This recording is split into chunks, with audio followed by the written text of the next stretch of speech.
What up, nerds? My name is Luke. I help people interested in crypto make some returns on their savings through the power of DeFi.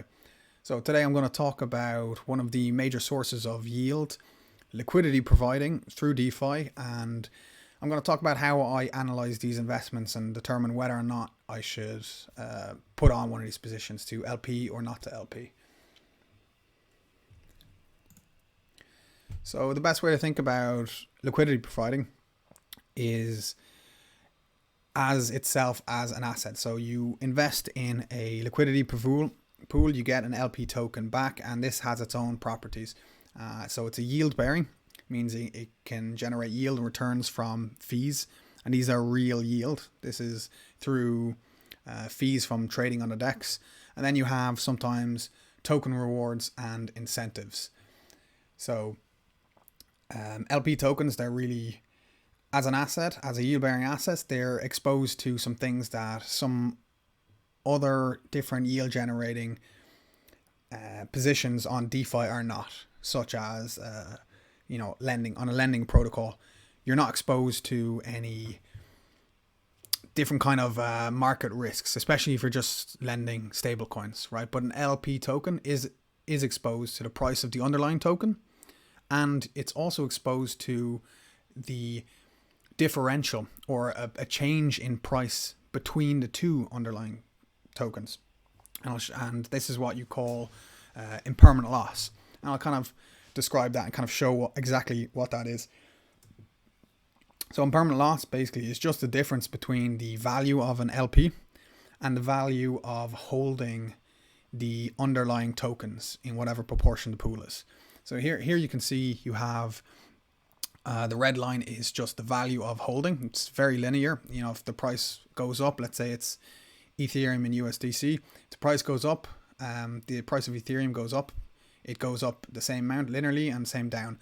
But here you can see the LP token is a non-linear change in price with the relative price change of the two tokens. And impermanent loss is the difference between the blue line and the red line. So if the price moves a lot, you have a larger difference, means you have a larger respective loss. And it's usually described as a percentage difference. So here you might think like this might be a 30% difference between here and here. This little graph here on the right is in different scales, just so you can see it going out to a larger price range. So a -1 is effectively like a minus 90% price going down, and a +1 is like a plus 1000% up. So it gives you an actual better view of the kind of symmetry of the losses, right? Right here, you think, oh, if it goes up, it's not going to lose that much, but there actually is this kind of symmetric curve, the loss here between the LP and the hold values. All right, so the main thesis is you want to have returns that are larger than your expected losses. So when you're trying to analyze one of these positions to determine whether you should have it or not, you have to estimate these two things. First, just, okay, what kind of returns are we expected to get from the fees and different incentives, and what kind of losses are we expected to get? So you could just estimate the market risk and the impermanent loss. You're basically making a bet that you're betting against large price moves in the underlying. So effectively, it's a short volatility position.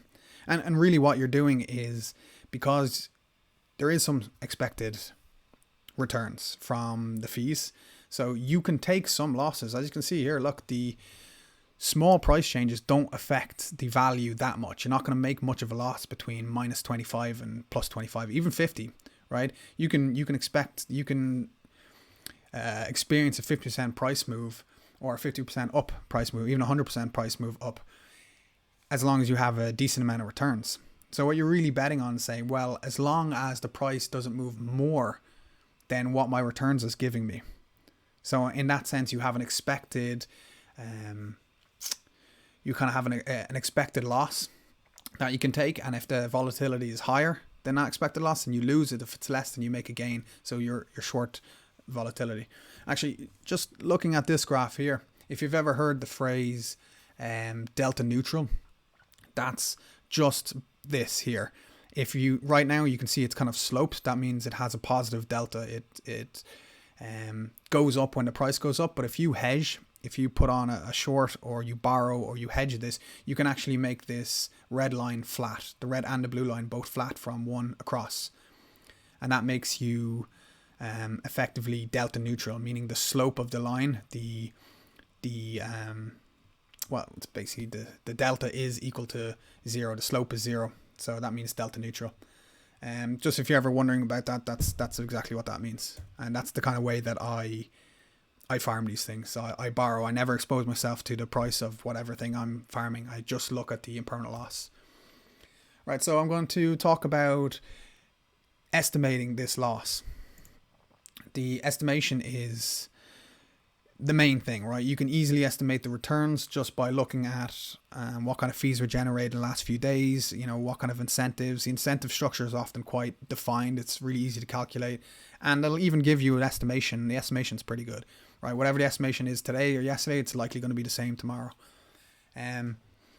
So I'm going to talk about how we estimate the losses in a very specific type of LP token. So this is what I call the version 2's automated market makers. This is the ones that are effectively like you have Uni V2 is when you have two assets with, half the assets in the pool of one and half the assets of the other. You can have balancer. That means you can have any number of assets with any different percentages of the pool weights, as they call them. And then finally the V protocols. And this is like solidly forks, and you actually see a lot more of these than you would say Uni V2. Uni V2 is like sushi swap. Balancer is balancer or Beethoven, and then the V protocols like solidly, velodrome and all the rest, right? And they're actually very similar, effectively just Uni V2s. So it's nice that there's a simple math to determine what your loss is if you know what the future price of one of the underlying assets is. Like if you know the future price, then you can easily calculate the expected loss. So effectively, to estimate the losses, all you have to do is estimate the future prices, and maybe not even a specific future price, but you want to estimate the distribution of the returns, the expected distribution of future prices. So you want to know all the likely prices, the whole range of all the prices, to get a clear view of the different losses you're expected to incur. So now we're just going to quickly talk about what this, how to actually calculate the value of an LP, and it's actually quite simple. Despite what you may think, it's quite simple. Like, it's just the geometric average of the underlying tokens, and that means you take the relative price or the relative return of your asset A, and you power it. You take to the power of its pool weight, and you multiply that by the price of B to its pool weight, and multiplied by C, multiplied by etc., depending on how many assets you have. Right, so it's quite a simple equation all in all. And so let's look at a real life example of a Uni V2 50-50 pool of Ethereum and USDC. And since USDC's relative price to itself is only 1, so in the future USDC is going to be worth 1 USDC. But maybe the price of Ethereum in the future is going to be worth different relative to itself. So all we have to do is actually we can just take out the USDC, because 1 to the power of anything is just 1, so you can just take that out. So the value is just the relative price of Ethereum to its pool weight, which is 50% of the pool, which is 0.5. So it's just a square root of its future price. Simple. And this is in most cases. In most pools you're gonna see, it's just a square root of the price. Very simple. So as you see here, if the price goes up 50%, and then the relative price is basically 1.5, you just square root that, and boom, there you go. 1.225 is the value of your LP. All right, so we got to estimate the impermanent loss. So we know how to calculate the impermanent loss given a price. So how do we get the future prices? Well, the way I do it is I first just make the big assumption. Whether or not you think this is a good assumption, that's up to you. I just do it because it's easy, and I'm just looking for a range of risks anyway. So you just assume that the future prices are likely to be similar to the past distribution of returns. Right, so in order to estimate the impermanent losses, I just look at the past returns and I make a simulation of alternative price history. So you do that by just randomly sampling from the distribution of returns, create a bunch of random paths, and then calculate the impermanent loss for each of these paths for different hold days. So let's have a look at what that might look like.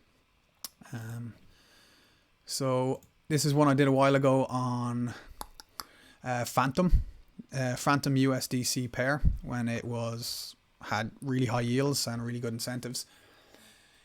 And what we're looking at here is effectively the randomly generated alternative price paths and the impermanent loss for each of the different hold values. Now, mind you, with this specific thing, I kind of modified the returns and I made them stationary because Phantom went up, I don't know, like 200x or 1000x or whatever it was, some ridiculous amount of returns it went up from its inception. So I just kind of did this stationarity, kind of made it so that effectively the price didn't change, it didn't drift, and I'm just looking at the volatility of the price. And this gave me a estimation of the median, that's this line here, and the standard deviation of impermanent loss.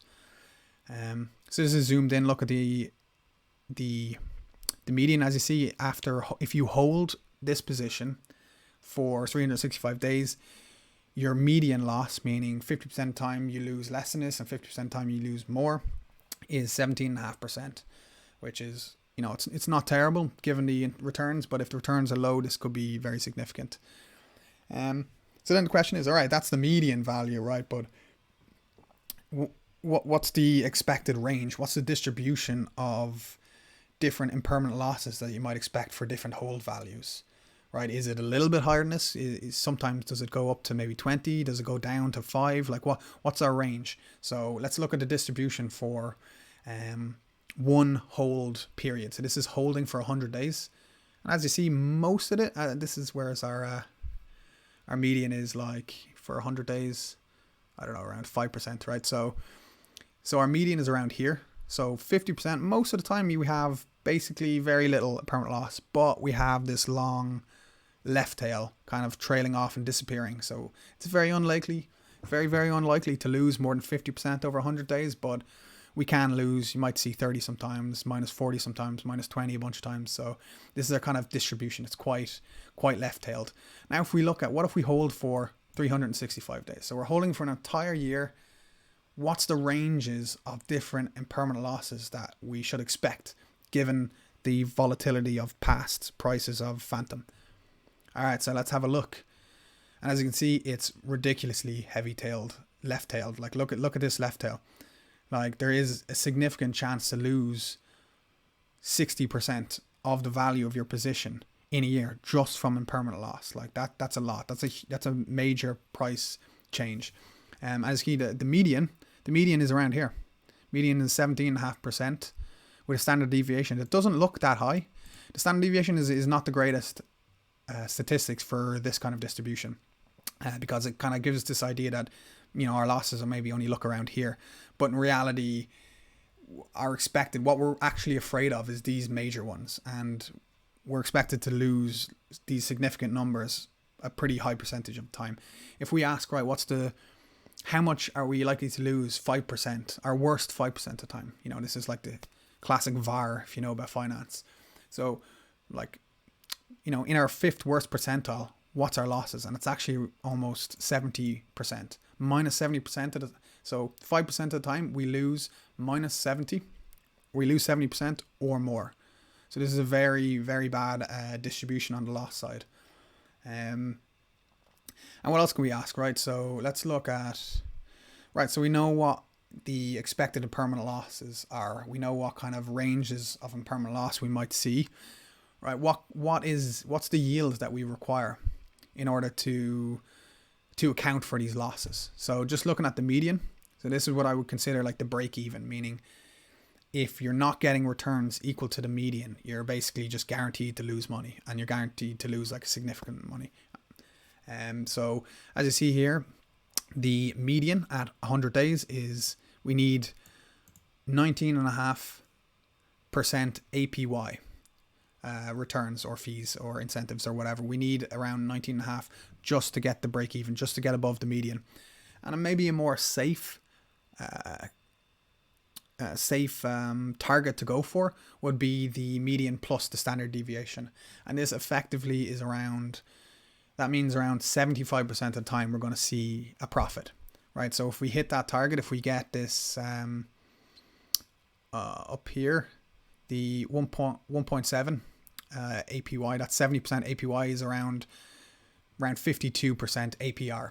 So if we hit that 52% APR, then 70% of the time we'd expect to make a profit, and 25% we'd have some losses.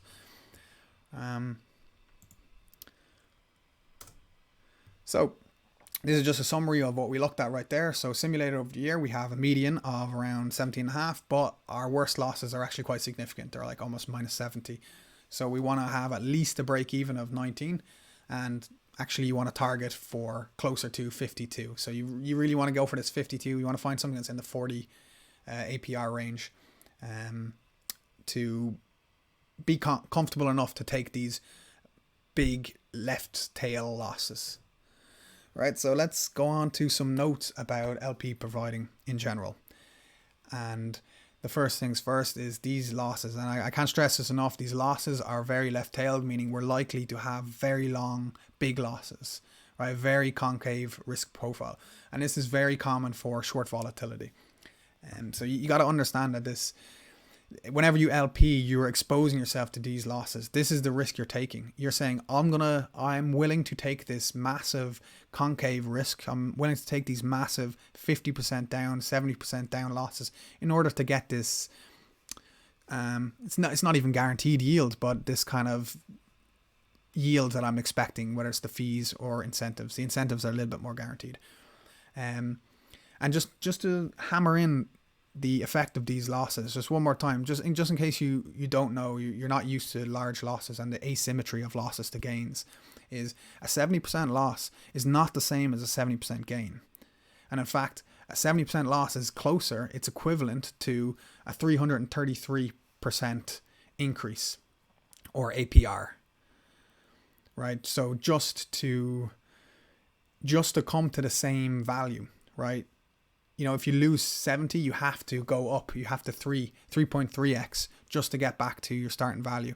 So that's a lot. That's quite a significant APR, and you're probably never going to find that. I mean, you might find that. I've found it, especially during the bull, but now in the bear, you're not really going to be offered these ridiculous APRs. And one way you might be thinking, well, you know, I can just diversify my risk, right? I can just, you know, I'll put some LPs in Phantom, I'll put some in Ether, I'll put some in BNB, you know, some in Bitcoin. You know, if I have all these different assets, then, you know, sure, one could get, you know, absolutely wrecked and go down 70%, but the rest will still give me my 30% or my 40% or 10% or whatever returns you're expecting to get. But the problem is actually in the events and in the paths and the histories where you actually get these large losses, it's a market risk. It's the whole market is going down, right? As we just saw, 90% of like most assets, most of these kind of longer tail assets, these kind of random assets, they went down 90%, and they all went down 9% altogether. So whenever you see these large tail losses, they're correlated across all assets. So you can't diversify away this risk, right? That's something you have to take into account by LPing, even multiple LPs. You're accepting this major market risk, right, across all cryptos. Now, you can still diversify. It's still a good idea to try and diversify because you're diversifying across platforms. Some of the idiosyncratic market risk, like, I don't know, maybe one of the tokens just goes to the moon, gets pumped and dumped, or, you know, maybe just dies, right? So it's good to get rid of those kind of risks, but in reality, your major losses and major returns is going to be defined by the market itself. Right, I'm going to give you a little bonus, little more bonus of analysis that I was doing a month or two ago, looking at an OP token, because all the yields really just went down to zero. Since Terra Luna, the yields on LPs are basically, as far as I saw, most of them were negative, and fairly significantly negative. But I did see this new token pop up on the Optimism chain, OP, and I saw really good APRs, really good incentives compared to anything else I saw. I think it was like 40 or 50% APR it was offering, which is pretty significant. And so you got to ask yourself the question, right, should I LP this or should I not? And my strategy, as I mentioned, would be to hedge out the OP risk. So I borrow some OP, put it in an LP, and then farm it. So let me show you some of the work that I did to see if this this strategy would be profitable. So again, I simulated like 10,000 different alternate histories using the past price history of OP. At the time, I think there's only about 90 something days, maybe 95 days of price returns of OP available. So I just simulated 10,000 different alternative 90-day histories of the price, and using my strategy of rebalancing every, as you see here, the threshold. Basically, if the price moves over 12%, I would rebalance my position to make sure I'm delta neutral. I included some rebalancing fees. These are transaction fees and the cost of trading. So if I had to borrow and sell the OP token, you know, that would, the DEXs often take a little fee from that. So, you know, taking into account these, running my simulations, checking how my strategy did, you know, if I assume zero APR, so I'm actually just concerned and I'm just looking at how much what's the cost of holding this LP. And the average ending wealth after 90 something days was 0.85. So that's basically minus 15. So, and that's not over the entire year like we saw with Phantom. This is just over 90 days. So minus 15% is pretty significant. The median again is about minus 15%, it's quite close. And then when I ask what's the worst 5%, it's 27. It's minus 27% is one of the worst 5% days, or 90% 90-day runs. And if you compound this over from the 90 days up to a full year, that's this part here. This is your compound annual growth rate, and it's actually negative. So every day you're expected to lose 0.2%. So if you compound that over a full year, the effective APR is minus 66%, which means that you'll actually even be lower. Like you might end up with maybe 20% of your position when you let it compound. So that's a significant loss, right? In order to recoup this kind of loss, in order to recoup these, you want to have returns of about 3x. You want to have a 3x of your money. So you want to have fees that will give you about 200% APR or even higher, just to break even from the expected losses. And actually, let me just show you one thing. One thing is kind of important as well, because this is a graph that you'll see on all assets, right? Here on the x-axis, it's not labeled, but the x-axis is the volatility. That's the standard deviation of the price returns of each of the price paths. So we have 10,000 different price paths. You know, some go up, some go down. You have the volatility here. So there's a higher volatility, lower volatility. And then here is your ending wealth. So this is after 90 days, how much wealth we were left with. You know, what's our return basically. And as you can see, as the volatility goes up, your returns go down. You start getting negative returns, and as the volatility goes down, the returns go up, right? And you'll see this everywhere, and often you don't have them negative, you'll actually have this crossing the line somewhere. So this can actually give you an estimate. So if you do these things looking at the past histories, you can have an idea of like, all right, what kind of volatility should I expect in the future in order to profit? And maybe if you're being a bit, you know, a little bit more sophisticated, if you're looking at some of the major players like Ethereum or Bitcoin, maybe you can use the options markets to see what the implied future volatilities are. And you can say, well, given these implied future volatilities, I might actually expect to make some X amount of money. Right. So to LP or not to LP? Of course not. Do not LP, right? Looking at the historical data, and the LP suggests that we have an expected loss of minus 66% APR, and compounded, of course, that's even higher. So we have these really big expected loss, even with pretty high APRs, even with like 50% APR, which is pretty ridiculous in a bear market. You're still expected to lose a lot. So, you know, be careful out there. Just because you see attractive APRs of even 100%, you know, in these early life cycle tokens such as OP, that's only 90 days old, or whatever else, some DEX token or some new protocol token, the volatility is often quite large, quite significant. So just be aware that this is something that can happen. And in fact, through my analysis, most positions, most LP positions seem to be negative return. Like, you're expected to lose when you LP anything. I mean, now I'm starting to see some good returns on some of these left tails. So what I do is, right, if the volatility is going to be high anyway, like, why should I LP something like BNB, which has the same kind of volatility as some shitcoin? You might find some random shitcoin with 200% APR that has the same volatility as BNB in a bear market. So why would I ever go for a BNB? I'll focus on these, or at least that's my strategy. If you have small capital, if you have less than 100 grand, I suggest you do the same.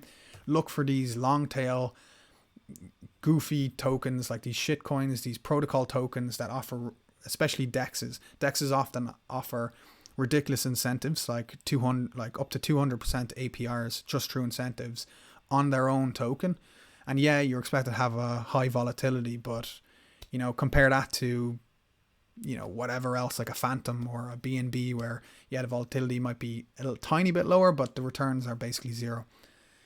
So good luck out there. You know, I hope this has inspired you to maybe do some of your own analysis, to maybe think about how you calculate impermanent loss, how you can maybe estimate it in the future, and whether or not you should LP one of these tokens or not. So if you found any value, you know, like and subscribe, and stay tuned for more content.